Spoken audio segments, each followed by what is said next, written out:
नमस्कार साथियों। देखिए, एक्सपीरियंस तो सभी के पास होता है, अनुभव। क्योंकि सभी लोग हैं, सभी ने कुछ ना कुछ देखा है और उस आधार पे वो सलाह देते हैं। हम भी सलाह देते हैं, आप भी सलाह देते हो, सभी आपकी फैमिली में देखा होगा सलाह देते हैं। और जब वो हृदय से सही सलाह भी दे रहे होते हैं तो एक बात रहती है कि वो उनका जो सलाह है वो उनके एक्सपीरियंस के आधार पर है। और जो एक सबसे बड़ी गलती हम करते हैं वो होती है सलाह लेने और सलाह देने की। हम उसकी सलाह लेते हैं जिसने उस फील्ड में कुछ खास नहीं किया। वो बहुत बुद्धिमान व्यक्ति हो सकता है, उसको दुनियादारी की समझ है पर बिजनेस की समझ ना हो, क्योंकि वो बिजनेसमैन नहीं है। और इस कारण से कई बार हमारी चीज़ें गलत रास्ते पे भी जाती हैं।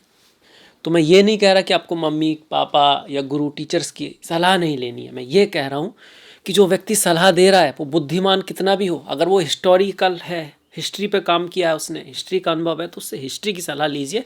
बाकी सलाह ले सकते हैं पर उस फील्ड का जो व्यक्ति है उसी से सलाह लेना ज़्यादा सही रहता है। और सलाह देते वक्त ये भी ध्यान रखना चाहिए कि हम जिस फील्ड की सलाह दे रहे हैं उसके बारे में हमारा कितना अनुभव है। किसी दूसरे फील्ड का अनुभव कहीं दूसरी जगह जब हम लगाते हैं वहीं हम फंस जाते हैं। खैर, मैं हूँ आपके साथ डॉक्टर दिलीप और ज्योतिष का बहुत ही बढ़िया खूबसूरत वीडियो लेकर हाजिर हूँ मकर राशि के लिए। खूबसूरत और बढ़िया इसलिए क्योंकि ऐसे तो ग्रह बदलते रहते हैं, पर पिछले महीने में जो हुआ, राहु बदले, केतु बदले, जो 18 साल बाद बदलते हैं, गुरु भी बदले, तो बहुत हो गया ना, एक ही महीने में 3-3। और उससे थोड़े दिन पहले शनि भी बदले। और शनि को बोलते हैं कि उसको गुरु का साथ चाहिए और वो राहु केतु के थ्रू रिजल्ट देता है। तो आप ये भी कह सकते हो कि पूरी कमांड जो हुई है, चेंज, वो अब हुई है जो रिजल्ट देने आएगी। तो एक तरह से अब उनका खेल शुरू होगा। और इसमें मैं आपको ये भी बता दूं, चाहे अच्छा या बुरा, ये मत सोचिएगा कि इनका जो रिजल्ट है वो एकदम आ जाएगा, आते ही आ जाएगा। अगर आते ही आ जाएगा तो पूरे 2.5 साल शनि क्या करेंगे? इसी महीने में अगर सब कुछ अच्छा कर देंगे, जिसके अच्छे हो रहे हैं, तो फिर 2.5 साल क्या करेंगे? ये डिपेंड करता है जन्म कुंडली पर, आपके लग्न की डिग्री कौन सी है, आपका शनि किस डिग्री पे बैठा हुआ है, उसके अकॉर्डिंग उसके प्रभाव आते हैं। तो अगर कोई पॉजिटिव हुआ है, जैसे कि आपका हुआ है, 7.5 खत्म हुई है, तृतीय भाव में आया, पर अभी एकदम से इतने रिजल्ट आपको नहीं लग रहा, तो निराश ना हो। धैर्य करने वाले, धैर्य रखने वाले को ही सब मिलता है, ऐसा भगवान श्री राम कहते हैं कि धैर्य जो है ना वो बहुत बड़ी चीज़ है, हौसला और धैर्य। शनि आपके पॉजिटिव हो गए, राहु जो आगे आपके द्वितीय भाव में, इस पे बात करेंगे। इसके ऊपर एक वीडियो और भी है, उसमें कुछ बातें हैं, अब कुछ और बातें होंगी और अगले वीडियो में कुछ और बातें हो सकती हैं, क्योंकि राहु बड़ा विशाल है, ज्योतिष और भी विशाल है। और केतु आगे आपके अष्टम में, तो बहुत 18 साल बाद तो सिर्फ राहु केतु का कॉम्बिनेशन इस तरह से हुआ है ये। और अगर आप इसको शनि की स्थिति से भी जोड़ें, क्योंकि जिस राशि में राहु हैं, कुंभ उनकी खुद की राशि है, और इस राशि के एक स्वामी शनि भी हैं जो आपके भी स्वामी हैं, वो तृतीय भाव में है। तो ये क्या दिखाता है? वहीं गुरु का बहुत बड़ा परिवर्तन है। गुरु के परिवर्तन को मैं ये नहीं कहूँगा कि आपके लिए गुरु बहुत शुभ हो गए, जैसे कुछ लोग कह देते हैं, हर भाव में ही शुभ कह देते हैं, इसमें भी शुभ हो गए। पर यह है कि किसी भी भाव में कोई भी ग्रह पूर्णतः अशुभ नहीं होता है, छठे भाव में ही क्यों ना आए सही, ये अपनी ब्लेसिंग को दिखाते हैं। गुरु मतलब ब्लेसिंग, गुरु तो आशीर्वाद ही देता है ना। नॉर्मली कभी हमारी कोई गलती हो भी जाती है तब भी गुरु हमारा सेफ्टी ही करना चाहते हैं। गोचर में वो इसी तरह की स्थिति को दिखाते हैं, पर क्या दिखाएंगे ये देखेंगे छठे भाव में। अब अच्छी बात क्या हो रही है कि गुरु के साथ सूर्य भी मिल रहे हैं। गुरु और सूर्य दोस्त हैं, साथी हैं। एक तरह से आप कह सकते हो सूर्य राजा हैं, तो गुरु वो जिसको बोलते हैं जो एडवाइज करने वाले होते हैं, राजा के उसमें जो बुद्धिमान जो लोग होते हैं, जो रास्ता दिखाते हैं, जैसे गुरुदेव बृहस्पति, तो वो दोनों साथ में आएंगे, तो एक तरह से पावर भी है और ज्ञान भी है। दोनों अग्नि तत्व को दिखाते हैं और आर्द्रा नक्षत्र में आ रहे हैं। आर्द्रा नक्षत्र होता है ट्रांसफॉर्मेशन का, बदलाव का, चेंजेस का। ये ऐसी स्थिति दिखाता है जैसे बादल आ रहे हैं, हवा चल रही है और धूल उड़ रही है, फिर बारिश होती है और फिर बारिश के बाद आसमान साफ हो जाता है। तो ट्रांसफॉर्मेशन का, बदलाव का, अच्छे के लिए, पर काफ़ी उतार चढ़ाव करके फिर चीज़ें होती हैं बढ़िया रास्ते में। तो ऐसा नहीं वो नेगेटिव है, इसके ऊपर रिजल्ट आएंगे। छठे भाव में आ रहा है, बुध अपनी राशि में बैठ गए हैं छठे भाव में, ये तो अच्छा ही है, कोई भी ग्रह अपनी राशि में बैठता है बढ़िया करता है। पर ये कब तक बैठे? 6 जून से लेके 22 जून तक। मंगल और केतु का संयोग बन रहा है अष्टम में। ये थोड़ा सा नेगेटिव कह सकते हैं। नेगेटिव मतलब एवरी कॉइन टू साइड होते हैं, तो नेगेटिव तो है पर उसका कुछ पॉजिटिव साइड भी है, उस पर बात करेंगे। अब रिजल्ट पे आ जाते हैं। सबसे पहले राहु को देख लेते हैं। देखिए द्वितीय भाव में राहु आए हैं, तो राहु ऑब्सेशन है। ऑब्सेशन मतलब एक गुण राहु का ऑब्सेशन भी है। ऑब्सेशन मतलब कोई चीज़ चाहिए चाहिए तो चाहिए। अब द्वितीय भाव वाणी का है, तो वाणी में आपको कहीं ना कहीं आप नोटिस करोगे या तो ज़्यादा बोलना या कम बोलना, ये हो जाएगा। ये द्वितीय भाव धन का है, तो पैसा अचीवमेंट का है, तो धन चाहिए तो चाहिए, कैसे भी चाहिए। तो ऐसे में राहु क्या करना चाहता है? शॉर्टकट मारना चाहता है। इसीलिए इसको कई बार खराब भी बोलते हैं। पर शॉर्टकट हमेशा खराब होता है ऐसा नहीं है, शॉर्टकट अच्छे भी होते हैं। तो अच्छे शॉर्टकट की तरफ जाइए, जैसे कि टेक्नोलॉजी। राहु टेक्नोलॉजी है इसी वजह से, क्योंकि माइंड है, दिमाग है, बुद्धि लगाई, टेक्नोलॉजी बढ़ाई। तो केतु का काम शरीर का एक तरह से, तो ये टेक्नोलॉजी है ना जिसकी वजह से हमारे शरीर का काम कम हो गया। जहाज उड़ रहे हैं, यहाँ से हम लिख रहे हैं वहाँ पहुँच रहा है, तो शरीर का काम कम हो रहा है। दिमाग से, बुद्धि से, इंटेलिजेंट से, शातिरता भी कहोगे आप इसको, कि मैं आपको बात कर पा रहा हूँ, मैं कहाँ कैमरे पे कहीं बना रहा हूँ वीडियो, आप कहाँ देख रहे हैं। तो ये राहु का खेल है, तो राहु पॉजिटिव भी है। तो ये कह रहा है कि हाँ इस तरह के आप शॉर्टकट लगाओ धन के मामले में, तो राहु आपको अच्छा फल देंगे। पर ये वो दूसरे वाले शॉर्टकट भी होते हैं ना, वो उसके लिए इसको ख़राब कहा गया है। कई बार हम वो बोलते हैं ना, धोखा हमेशा खूबसूरत होता है। माया तो उसको माया तभी है ना जो हमें पता ही नहीं लगता। क्यों नहीं लगता? क्योंकि हम खुद काम, क्रोध, लोभ, मोह कुछ उसमें होते हैं, लालच में होते हैं, इस वजह से हमको पता नहीं लगता। तो हम अगर अवेयर रहें तो इस राहु की नेगेटिविटी से बच सकते हैं। राहु द्वितीय भाव में, इस भाव के जो जीवित कारक हैं, माता हैं, पिता हैं, भाई बहन हैं, आपकी वर्थ फैमिली है, उनसे कुछ मतभेद कराएंगे। पर यही राहु आपको फॉरेन कल्चर, फॉरेन लैंड, विदेशी कोई तौर तरीका, विदेशी करेंसी, उससे लाभ भी करा सकते हैं। तो अगर ऐसे में आप कहीं फॉरेन में हैं या इस तरह की अपॉर्चुनिटी आ रही है आपकी, तो आपके लिए अच्छा है। पढ़ने लिखने के लिए कहीं दूर जाना है, काम के लिए दूर जाने की कोई अपॉर्चुनिटी बन सकती है, तो उसकी तरफ जाइए, ये आपको ज़्यादा पॉजिटिव रिजल्ट देंगे। राहु जो है शॉर्टकट है, ऑब्सेशन है, तो अच्छा ऑब्सेशन करिए, सक्सेस का ऑब्सेशन कीजिए। शॉर्टकट है तो टेक्नोलॉजी का शॉर्टकट लीजिए आप, है ना, गलत शॉर्टकट मत लीजिए, तो वो अच्छा रिजल्ट हो गया इसी का। राहु शक भी है, तो अपने भाई बहन, माता पिता, उन पर, सास ससुराल को कि सीधे अष्टम भाव भी है, तो वहाँ पे शक, छोटा मोटी बातों पे शक मत कीजिए। और हाँ ये ज़रूर है, राहु अकेला है। राहु समुद्र मंथन में अकेले जाके बैठे थे वहाँ पर, दूसरे राक्षस नहीं गए, उनकी हिम्मत ही नहीं पड़ी, वो उन्होंने अपने को भी नहीं बताया, भेष बनाया स्वर भानु ने और बैठ गए, माया रची।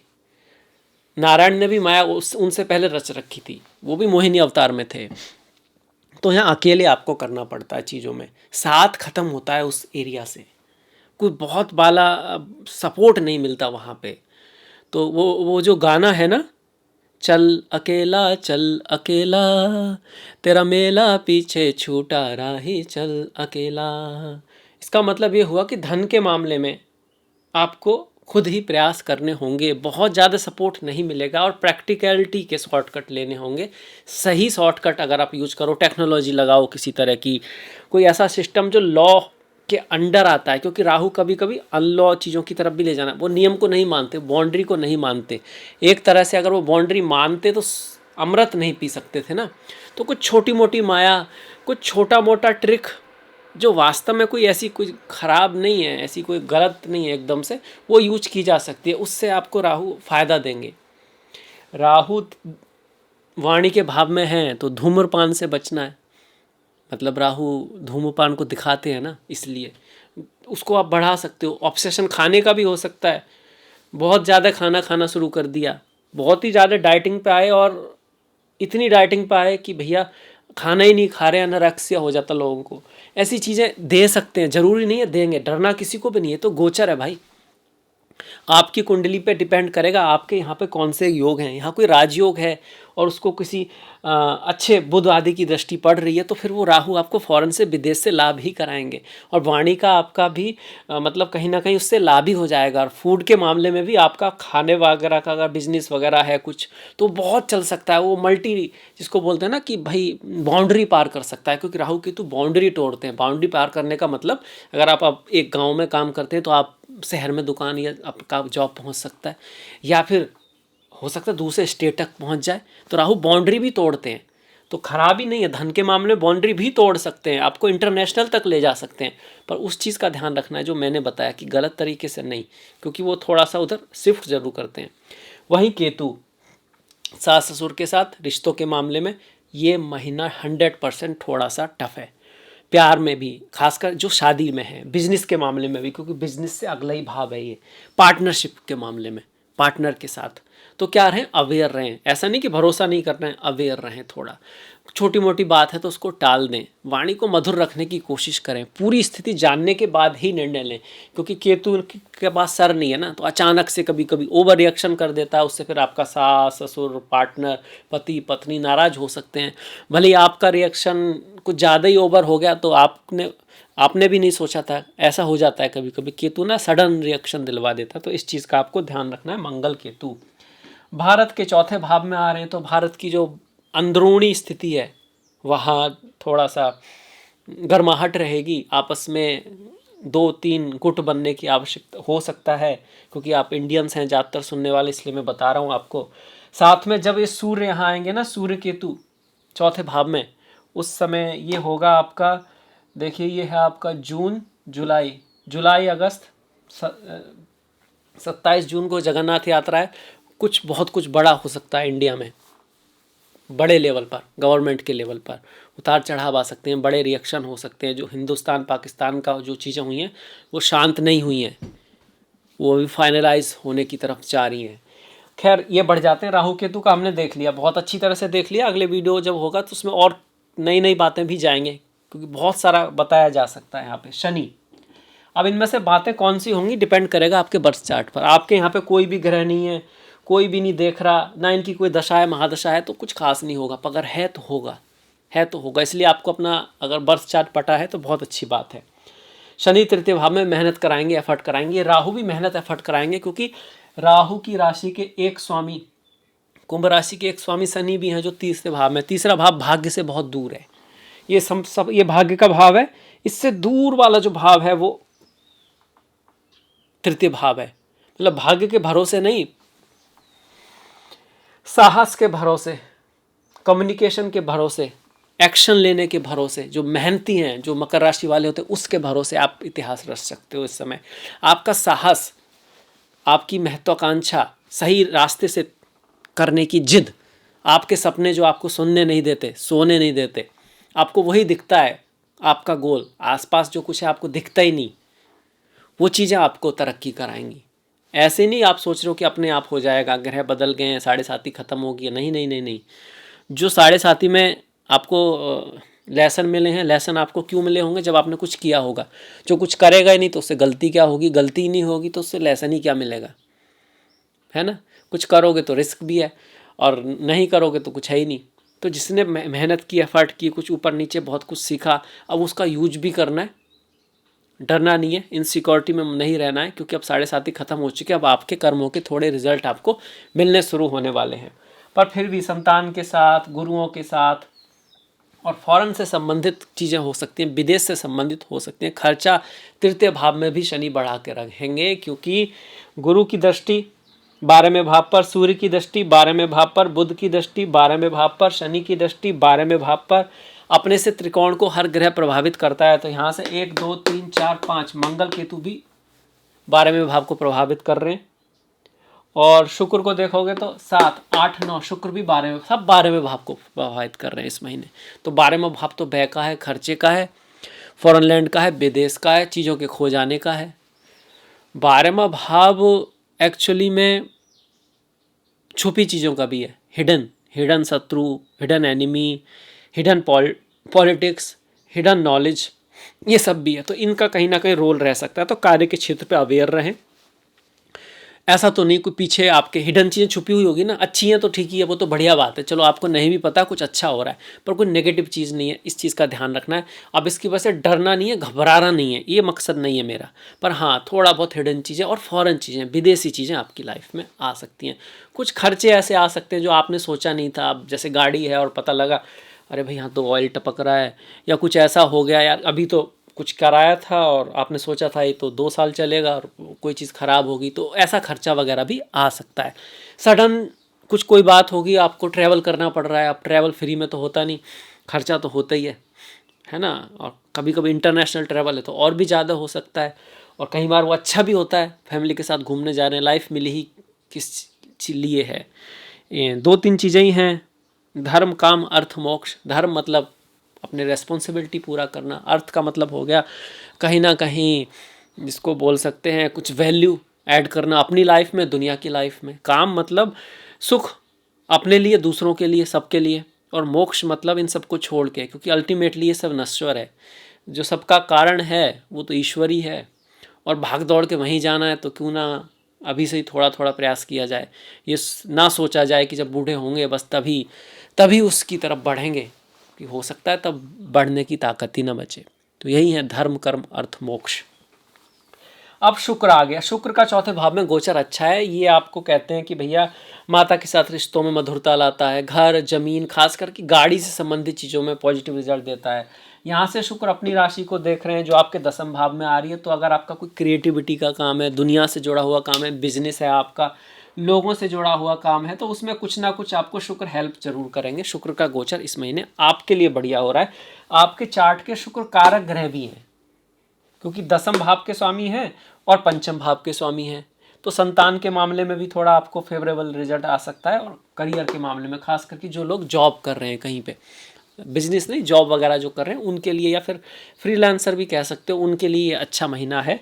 अगर शुक्र की दशा महादशा है तो और भी बढ़िया है। इसीलिए आपको पता होना चाहिए कि आपकी शुक्र की दशा महादशा है या नहीं है, और आपकी कुंडली में शुक्र कैसे हैं, कहाँ पर हैं, क्या इस शुक्र से कुछ कनेक्शन बन रहा है। अगर यहाँ पर बैठे हैं तो विदेश यात्रा कराएंगे पर सुख भोग लाएंगे। अगर यहाँ पे बैठे हैं तो आपको इनहेरिटेंस वगैरह कुछ मिल सकती है। अगर शुक्र बैठे हैं तो नहीं, तो फिर ये ससुराल में कुछ उतार चढ़ाव दिखाते हैं। मंगल जब भी अष्टम में आए तो थोड़ा एक्सीडेंट का खतरा रहता है। हर किसी के एक्सीडेंट नहीं होते, क्योंकि तो हर साल आते ही रहते हैं अष्टम में, फिर तो हर साल किसी का एक्सीडेंट होगा, ऐसे नहीं होता। अगर आपके चार्ट में भी ये योग हैं और इनकी दशा महादशा है तो फिर एक्सीडेंट के योग बनते हैं। तो थोड़ा सेफ ड्राइव करें, खासकर इंडिया में। आप थोड़ा जिसे बोलते हैं ना दुर्घटना से तो देर भली, वो ठीक है, वो सही बात है इंडिया के लिए, क्योंकि वहाँ पर कई बार लोग फॉलो नहीं कर रहे होते हैं। तो आप फॉलो करोगे तो कुछ होगा भी तो बच जाओगे, है ना। वो ध्यान जरूर रखें जब ये यहाँ पर हैं। वाणी और परिवार का बहुत ख्याल रखना है, अपने रिश्ते बना के रखने हैं। बाई चांस कुछ अनबन हो भी जाती है, लोग आपको नहीं समझ पाते हैं, तो अपनी तरफ से शांत रहें, कुछ बहुत ज़्यादा रिएक्ट ना करें, रेस्पॉन्स करें। आपकी वाणी प्रॉब्लम को कम करने वाली हो, बढ़ाने वाली ना हो। रहीमन धागा प्रेम का मत तोड़ो चटकाए, जोड़े थे फिर ना जुड़े, जुड़े गांठ पड़ जाए। ये राहु केतु एक नई यात्रा को भी दिखा रहे हैं, शनि नई यात्रा को भी दिखा रहे हैं, दुनिया एक नए रास्ते पर भी जा रही है। तो जब नए रास्ता, नया बिजनेस, नया काम, नई ज़िंदगी में आप प्रवेश कर रहे हो, तो पुरानी यादों को ज़्यादा नहीं रख सकते। पुरानी कटु भावना, किसी के प्रति कोई बात ऐसी है जो आपको कचोटती है, परेशान करती है, उनको निकाल देना ही अच्छा है। जितने हल्के होगे उतने ऊपर जाओगे। हाँ, आगे जाने के लिए कुछ सबक है तो वो ले सकते हैं, वो एक अलग चीज़ है, पर किसी पर्टिकुलर व्यक्ति के प्रति भावनाओं को छोड़ना होता है, तभी आप ऊपर जा पाओगे। तब फिर आप एक व्यक्ति को लेकर नहीं, एक विचार को लेकर, एक सपने को लेकर प्लान बनाओगे जो ज़्यादा बेटर है, जो आपको ज़्यादा ऊंचाई पे ले जाएगा। समझने वाले समझ गए होंगे, और नहीं भी समझ में आया तो कोई बात नहीं, आ जाएगा। आप विचार करोगे तो आ जाएगा। पहले लोग कहते थे कि ध्यान करने से ना ज्ञान होता है, तो कुछ लोग कहते हैं ध्यान करने से कैसे ज्ञान होगा, मैं ना बैठ जाता हूँ, ऐसे ज्ञान कैसे हो जाएगा, कैसे हो जाएगा। उसका सेंस ही नहीं समझते थे बहुत सारे लोग। कुछ तो समझ गए थे, ऋषि लोग समझ गए थे, उन्होंने कहा था ध्यान से ज्ञान होता है। हम समझते हैं किताब पढ़ने से ज्ञान होता है, पर यहाँ अंतर है। किताब पढ़ने से ऑलरेडी एक नॉलेज है जिसको आप पढ़ रहे हो, आपका दिमाग कम चल रहा है, बुद्ध का काम हो रहा है, आप समझ रहे हो, पर गुरु का काम नहीं हो रहा है। यहाँ पे विजडम नहीं बढ़ रही। पर जब ध्यान कर रहे हो, आप बैठे हुए हो, अब आप ही का दिमाग चल रहा है, आप फोकस्ड हो, मन धैर्य में है, अब विचार गहन हो रहे हैं, अब वो शक्ति बढ़ रही है किसी चीज़ को एनालाइज करने की। पढ़ करके तो दिमाग और ज़्यादा, अगर बहुत जल्दी जल्दी पढ़ा जाए तो दिमाग और ज़्यादा डल हो जाता है, जो टेलीफोन कर देता है या मोबाइल फ़ोन कर देता है। पर एक ही चीज़ पे ध्यान लगा के उसके सॉल्यूशन निकालना है, धैर्य बना के रखना है, ये भी एक ध्यान है। इससे वास्तव में ज्ञान बढ़ता है। और गुरु इसी को बढ़ाने आए हैं छठे भाव में, कि भाई फोकस होके काम करना है, जल्दबाजी में काम नहीं करना है हमको, और कंपटीशन को अपनी बुद्धि से जीतना है, ज्ञान से जीतना है। ये दिखा रहे हैं गुरु छठे भाव में। बुरे नहीं है, पर इस चीज़ को हम लोग पसंद नहीं करते। हम तो चाहते हैं ईजिली चीज़ें हो जाएं, तो ईजिली तो गुरु दिखा नहीं रहे। यहाँ पे छठे भाव में आ गए। पढ़ाई लिखाई में मेहनत थोड़ी करनी पड़ेगी, संतान का थोड़ा ध्यान रखना पड़ेगा। जॉब आपको दिला सकते हैं, इस भाव को देख रहे हैं, दसम भाव को शुक्र भी देख रहे हैं, तो जॉब मिलने का तो योग है। पर जिनके पास ऑलरेडी जॉब है, तो ये गुरु कहते हैं देखो भैया, देना पड़ेगा जॉब में, मेहनत भी ज़्यादा करनी पड़ेगी, एफर्ट भी ज़्यादा होगा, और जिसको बोलते हैं ना, रेस्पॉन्सिबिलिटी ज़्यादा रहेगी, मिलेगा थोड़ा कम, क्योंकि गुरु का तो काम ही देना होता है। और आ गए अब कौन से 2, 6, 10, इसको अर्थ त्रिकोण कहते हैं। मतलब पैसे वैसे का जो काम है, वहाँ पे काफ़ी हद तक आपको देना होगा, मेहनत ज़्यादा करनी होगी, एफर्ट ज़्यादा करने होंगे, और तब गुरु आपकी हेल्प करने वाले हैं। छठे का स्वामी छठे में आ गया, सूर्य यहाँ पे आ गया, तो कहीं ना कहीं किसी कोर्ट केस में, लड़ाई झगड़े में आपकी विजय हो सकती है। फॉरेन विदेश जाने के इस बार बहुत बड़े योग बने हुए हैं इन तीनों ग्रहों की। यहाँ पर दृष्टि है, इसकी भी दृष्टि है, और ये भाव खर्चे का भी है। दोनों चीज़ें, कुछ भी हो सकता है इनमें से। ये भाव स्वास्थ्य का भी है, हॉस्पिटल का भी है, लड़ाई झगड़े का भी है। तो इन चीज़ों का ध्यान रखना है। मतलब स्वास्थ्य में डाइट का ध्यान रखें। आपके पास कोई जिम वगैरह जाते हैं तो ऐसा ना करें कि बहुत वजन उठा लिया आपने। खाने का शौक़ है तो ऐसा नहीं कि बहुत ज़्यादा। अति का भला न बोलना, अति की भली न चूप, अति की भली न छाँव रे, अति की भली न धूप। बीच का रास्ता ही, मध्यम रास्ता ही, समता ही योग का निष्कर्ष है। उसको अपने जीवन में लाएं। अब बढ़ जाते हैं त्योहारों की तरफ। 27 जून जगन्नाथ यात्रा, बहुत कुछ बड़ा होने वाला है दुनिया में, और आपकी लाइफ में भी बड़ा होगा, क्योंकि हम दुनिया से अलग तो नहीं है। तो थोड़ा सा, जिसको बोलते हैं ना कि सेफ लेके चलें इस समय, चीज़ों को रिस्क ना लें। इसके बाद 11 तारीख की ज्येष्ठा पूर्णिमा, 6 तारीख की निर्जला एकादशी, 21 तारीख की योगिनी एकादशी। ओम नमो नारायणाय, ओम नमो भगवते वासुदेवाय। हो तो सब उन्हीं की इच्छा से रहा है, इसीलिए कहा गया जो हो रहा है अच्छा हो रहा है, जो होगा अच्छा होगा। पास्ट का, भूत का पश्चाताप मत करो, भविष्य की चिंता मत करो, वर्तमान चल रहा है। इसका मतलब ये नहीं कि आपकी वर्तमान भविष्य की चिंता नहीं करनी है। इसका मतलब ये है कि वर्तमान से ही तो भविष्य आएगा। अगर वर्तमान जा रहा है तो भविष्य भी जा ही रहा है। अब और पास्ट तो चला ही गया है, तो सबसे पहले तो वर्तमान है। सोच लिया क्या करना है, फिर करना तो अभी है, कल नहीं करना है। 8 और 23 का प्रदोष पथ है। 23 की शिवरात्रि है। चिदानंद रूपा शिवोहम शिवोहम ओम नमः शिवाय। पंचभूत, भूत जिनके पीछे चलते हैं, जिन्होंने भूत को भी जीत लिया है, जो पास्ट के गुलाम नहीं है, जो अपने एक्सपीरियंस से अलग हटके भी निर्णय देने की क्षमता रखते हैं, ऐसे हैं महादेव।